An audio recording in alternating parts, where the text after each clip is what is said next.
আজকে লুকটা সাধারণ হলেও আমার কাছে কিন্তু বেশ অসাধারণ ছিল। শাড়ি কুর্তিতে সবসময় তোমাদের সঙ্গে ভিডিও শেয়ার করা হয়, কিন্তু ওয়েস্টার্ন লুক খুবই কম শেয়ার করি। আজকে যখন একটা ওয়েস্টার্ন ড্রেস পরেছি তাই ভাবলাম নো মেকআপ লুক ক্রিয়েট করা যাক, আর সেটা তোমাদের সঙ্গে শেয়ার করা যাক। আজকে যে প্রোডাক্টসগুলো আমি ইউজ করছি প্রত্যেকটা ভিডিওতে তোমরা ফলো করো, এইগুলোই আমি সাধারণত ইউজ করে থাকি, তাই নামগুলো আর মেনশন করলাম না, তোমরা নিজেরাই দেখে নাও।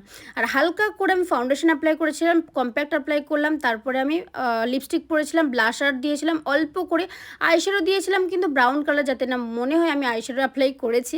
লিপস্টিক এই দুটো কালার যে আমার কতটা পছন্দের যে কি বলবো। সিরাম অ্যাপ্লাই করলাম, হ্যান্ড ক্রিম অ্যাপ্লাই করেছিলাম, পারফিউম, আর হাতে পরেছিলাম একটা ঘড়ি, কানে দিয়েছিলাম ছোট্ট একটা দুল। আর এই ড্রেসটা যে আমার কতটা পছন্দের তোমাদেরকে কি বলবো, খুবই পছন্দ, খুবই ভালো লাগে এই ড্রেসটা পরতে। লুকটা কেমন লাগছে অবশ্যই কিন্তু আমাকে কমেন্টে জানিও, ভালো লাগলে একটা লাইক করে দিও। আর হ্যাঁ, সত্যি বলতে পার্সোনালি আমার খুব পছন্দ হয়েছে লুকটা। সিরিয়াসলি যখন মেকআপটা শেষ হলো আমি তো নিজেই খুব খুশি হয়েছিলাম যে মেকআপটা কত সুন্দর হয়েছে। টাটা।